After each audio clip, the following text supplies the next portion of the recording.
Hello GEVS teachers, Mr. Pez here. I want to show you some of the things in our suite that help our ELL students using Immersive Reader and Microsoft Translator. So the first thing we have is Immersive Reader. Now it doesn't work with PDFs, so it needs to be typed text on your OneNote or Microsoft Word or anything like that. But what you can do is you can go into the View tab and click on Immersive Reader. Once you're in Immersive Reader, you have all sorts of options that if you would like to learn, I have in another video. But what I want to focus on today is the translate feature. So you can actually translate this into all of these different languages. So one that's very common in our board is Arabic. So let's choose the first one, the Egyptian Arabic. And what you do is you can do it by document, and it's going to translate the entire document into Arabic for your student. Now, I hear what you're saying. You're going, well, I'm trying to get them to read English. But here's the thing. If you're doing an assignment, let's say on social studies, or on science, and you're trying to get them to understand a specific science concept, and the language barrier is what's stopping them, well, if you assess their work based on their ability to speak English, you're not going to get a true assessment of their understanding of science. So it might be helpful, just as they're going up the steps in the ELL ladder, to use this translate function to make sure that you can get an accurate representation of what they know about other areas. Now, of course, when you're evaluating and assessing their reading and their writing in English for literacy class, English literacy class, then yeah, you're not going to use the Arabic translator. But in this instance, I think it makes sense. Another feature we have is we have the dictate function. Now, the dictate function is pretty cool because you can actually change the language that you're dictating in. So, for example, let's say you did speak Chinese. I'm assuming that means Mandarin or Cantonese. I'm not sure what that means. Or let's say you speak Italian. Well, you could dictate in those languages as well. And as I understand, there are more coming. Hopefully we can get some Arabic on here because that's a popular language in our board. So all they have to do is click on that language. That's going to be the default language. And you click on the blue dictate button. And then if they're speaking Italiano, then it should recognize Italian. Now, unfortunately, I don't speak any other languages. I only speak English, so I'm not a good example of this. But your students who are maybe coming from any of these countries that are currently supported would all be able to use the dictate function. The really cool thing about this is, let's say you get some text that's in one of these languages. So let's go find some Italian text, and then we'll see if the translator works. Okay, so I have some random text, Italian text in there. Pretty simple stuff. So what we're going to do is we're going to go to View, and we're going to go to Immersive Reader, and we're going to launch that. Now what you can do is you can take this text, go up to the book, and you can translate it to English Canadian. And go to Document, so it does the entire document, and now it can read to you. Good morning. Meet my family today. I am the father. My name is Gennaro Perlo. I am 37 years old. Now you didn't hear that, but the robotic voice did read it out loud.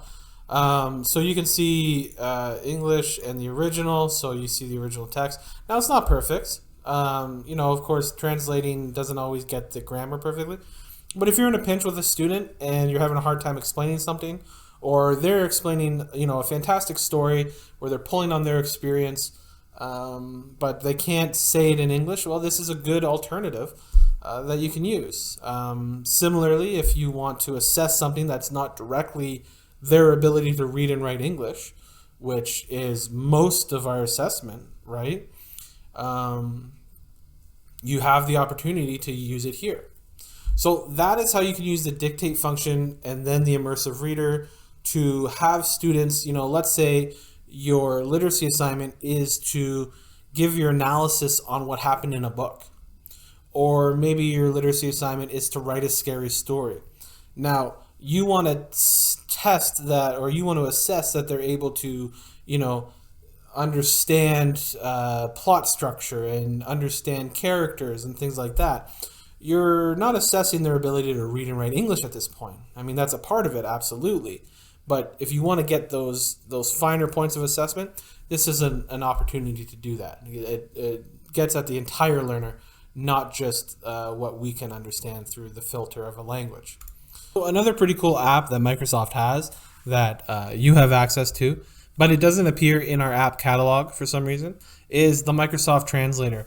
And what you can do is you can go up to Translator Apps and download the one for the desktop or your mobile, however you want to.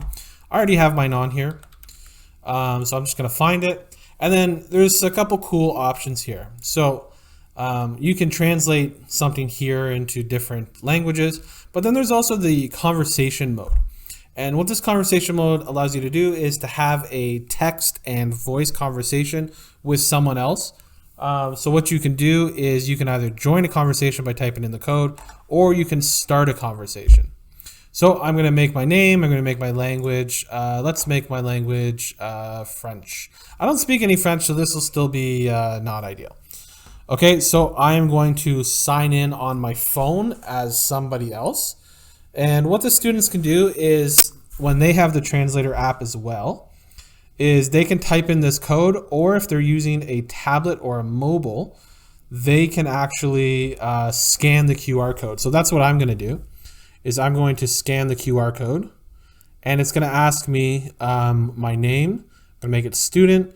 I'm going to change the language to English, and I'm going to enter. So what you'll see is that it says me, like that's who I am, and it's French, so I'm speaking French, and the student is speaking English, so that's going to translate as they type in. So if you want, you can just press this microphone and speak French, and then it will translate it to your student. So let's see, please don't make fun of my accent at home. Bonjour, comment ça va? All right, so my student has hello, how is it going? So I'm going to say something back using my phone in English, and it will pop up here in French. It's going very well, Mr. Pez. How are you doing?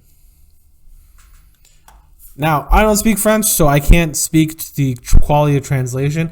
But if you're trying to get, it's a situation where you need, basic communication, this is a good solution. Or if maybe you're trying to do, a reading comprehension thing, or you're trying to do, social studies, science, math, any of that stuff, you want to get their thinking explained, or you want to communicate an essential idea like, hey, you need to do this to sign on to Teams, or hey, you need to do this to, you need your homework, or maybe you need to send a note home to the parents just really quick. Now, keep in mind the limitations of computer translated text. Not ideal. It's always better to get a human being who can translate these things, because they understand the finer points of languages. For example, in some languages, raising your hand may be the same thing as a closed fist for a fight.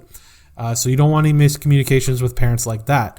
So please be responsible with how you use it. But this is an opportunity to make your class a little bit more inclusive and a little bit more friendly to our ELL students.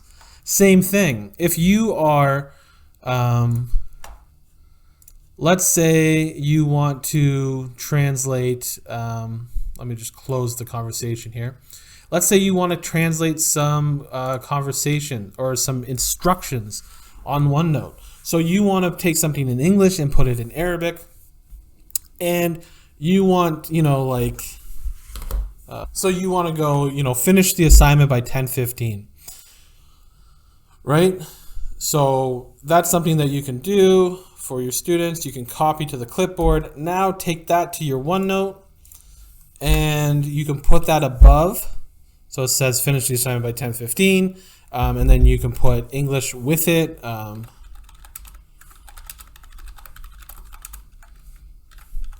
And then now you have a situation where, yes, you're using Arabic text, but you're also using English text right below it. So that might actually help your Arabic student, your ELL student, understand how the language translates. So it might actually be a positive.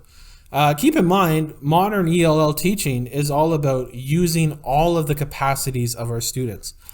Yes, our students may not speak English at the same ability or same rate as our other students, but they come to us with a whole host of knowledge from their home country, from their home language, a whole host of ideas and brilliant, diverse thoughts. So we want to unlock that, not just assume they don't know stuff because they can't communicate it to us. So let's break down the barriers of communication and let's give them an opportunity to show us what they know. Okay, I hope that helped make your class a little bit more inclusive. If you have any brilliant ideas for how we can further support our ELL learners, please let me know. Shoot me off an email or a call. I would love to know. Thank you.